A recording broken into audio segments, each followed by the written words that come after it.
सात ऐसे संस्कार जो आपके बच्चे को महान बना देंगे, जो कि रामायण से भी कुछ वाणी ली गई है। बच्चे जब छोटे होते हैं तो उन्हें कुछ पता नहीं होता क्या सही है और क्या गलत। वो बस जो देखते हैं, सुनते हैं, उसी से सीखते हैं। असल में यही वो समय होता है जब बच्चे में संस्कार डाले जाएं। वो जानवर नहीं है जो अपने आप बड़ा हो जाएगा।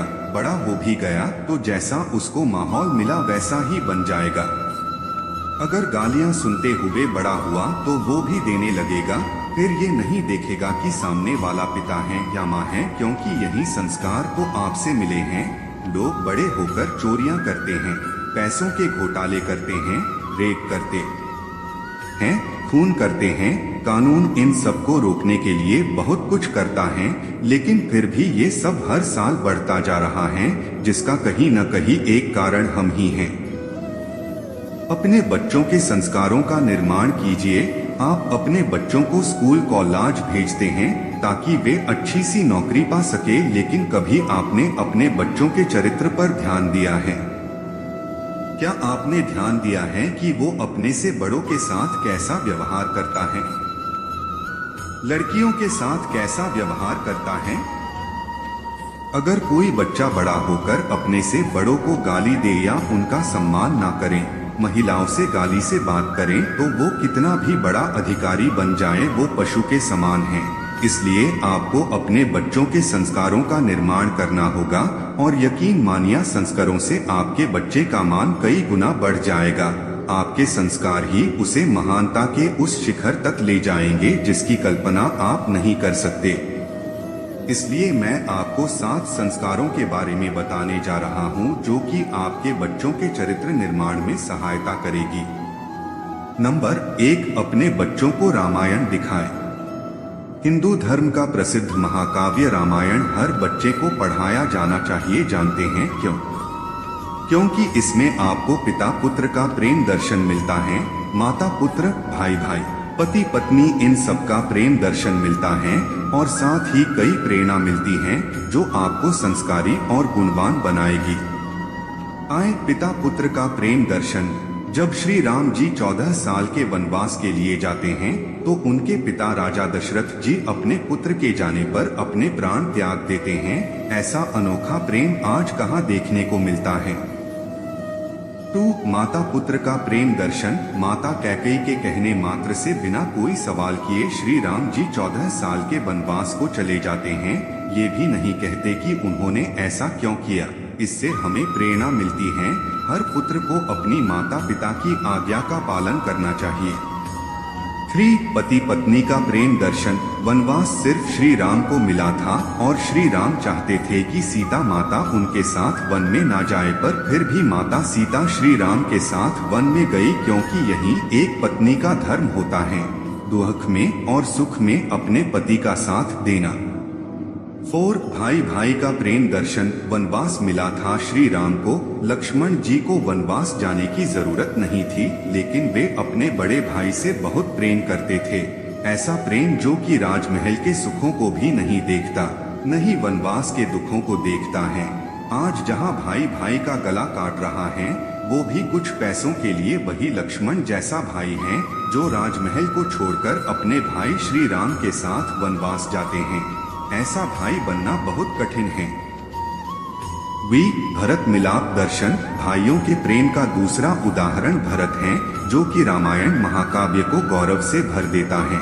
अयोध्या का पूरा राज्य मिल जाने पर भी भरत राज्य को अपना नहीं कहते और ना ही उनके मन में कोई लालच आया, क्योंकि उन्हें पता था कि अयोध्या के राज्य पर बड़े भाई का अधिकार होता है। वे अपने भाई श्री राम के चरणों में अपना सर रखकर उन्हें उनका राज्य लौटा देते हैं। इन सब में सबसे बड़ी प्रेरणा हम सभी को श्री राम से लेनी चाहिए, जिन्होंने माता के कहने मात्र से ही बिना कुछ सवाल किए 14 साल का वनवास स्वीकार कर लिया।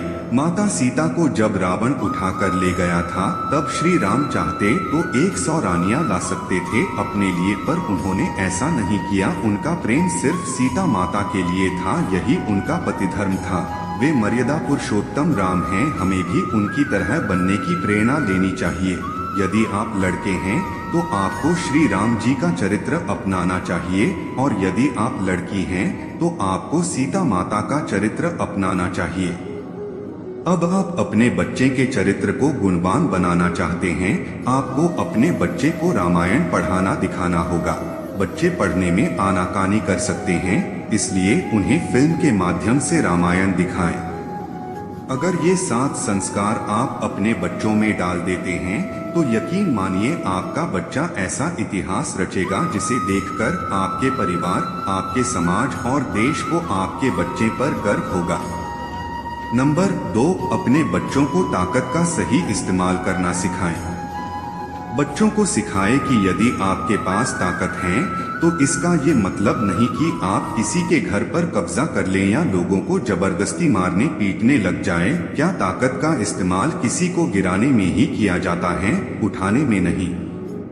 यदि आपके पास ताकत है तो अपनी ताकत का इस्तेमाल किसी को मारने के लिए नहीं बल्कि बचाने के लिए करो। यदि सक्षम हो तो भूखों को खाना खिलाओ, बीमारों का इलाज कराओ, बेसहारा लोगों का सहारा बनो, क्योंकि जिसके पास बड़ी ताकत होती है उसी की बड़ी बड़ी जिम्मेदारी होती है।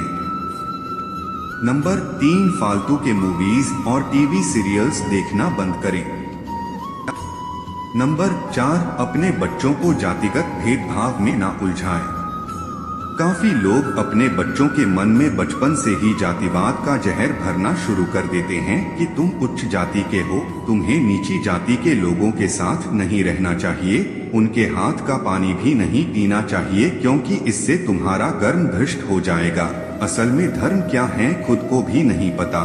धर्म इंसान की उन्नति, प्रगति के लिए बना है। धर्म इंसान के मन से अज्ञान को निकालकर ज्ञान भरने का नाम है। धर्म इंसानों को जोड़ने का काम करता है।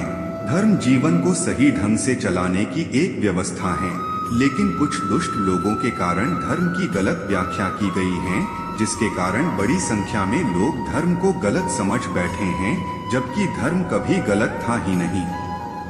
गलत वे लोग हैं जो इसकी गलत व्याख्या करते हैं। धर्म के नाम पर जातियां बनी और ये जातियां पीढ़ी दर पीढ़ी ऐसे ही लड़ती मरती आ रही हैं। इसलिए आपको अपने बच्चों को इस लड़ाई से दूर रखना होगा। अपने बच्चों को सिखाना होगा कि हम सबको एक ही ईश्वर ने बनाया है।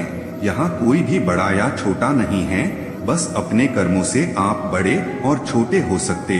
हर इंसान अपने कर्मों से महान बनता है, ना कि जाति से। इसलिए अपने बच्चों को अच्छा कर्म करना सिखाएं। नंबर 5, जीवों के प्रति दया करना सिखाएं। अपने बच्चों को सिखाइए कि सभी जीव कोई वस्तु नहीं जिसे खाया जाए। इन्हें भी उतना ही दर्द होता है जितना कि तुम्हें चोट लगने पर होता है।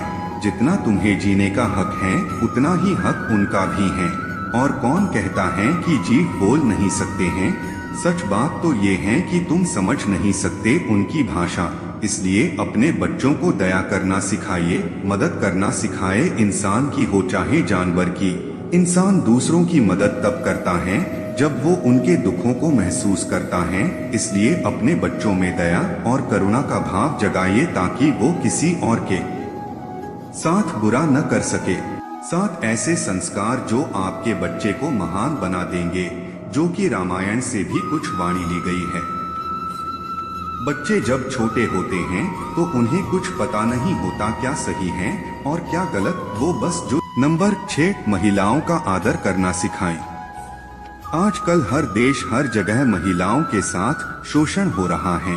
हर साल ये संख्या बढ़ती जा रही है। इसका एक कारण ये भी है कि हमने अपने बच्चों को महिलाओं का आदर करना नहीं सिखाया। इंसान अपने बच्चों को वैष्णो माता के लेकर जाता है, दुर्गा माता के लेकर जाता है, पर उन्हें ये कभी नहीं सिखाता कि हर महिला इन्हीं माताओं का एक रूप है। इनका भी उन्हीं के समान आदर करना चाहिए। जिस तरह आप अपनी माँ का आदर करते हैं, अपनी बहन से प्रेम करते हैं, ऐसा ही आदर, ऐसा ही प्रेम सभी स्त्रियों को देना सिखाओ, जिससे आपका विवाह होगा उसके अलावा किसी और को अपने जीवन या मन में ना आने दे। नंबर 7, अपने बच्चों को हमेशा सच बोलना सिखाइए। आपको अपने बच्चों को हमेशा सच बोलने की प्रेरणा देनी चाहिए, जिससे आपका बच्चा ईमानदार बन सके। ये ईमानदारी आपके बच्चे को हर क्षेत्र में महान बनाएगी, चाहे जीवन हो चाहे बिजनेस। अगर हमारे देश का हर बच्चा बड़ा होकर ईमानदार होता है तो इससे काफी घोटाले होना बंद हो जाएंगे, भ्रष्टाचार समाप्त हो जाएगा, काफी हद तक चोरियां डकैतियां भी रुक जाएगी। बस दोस्तों आज यही तक, मिलते हैं फिर अगले वीडियो में, तब तक के लिए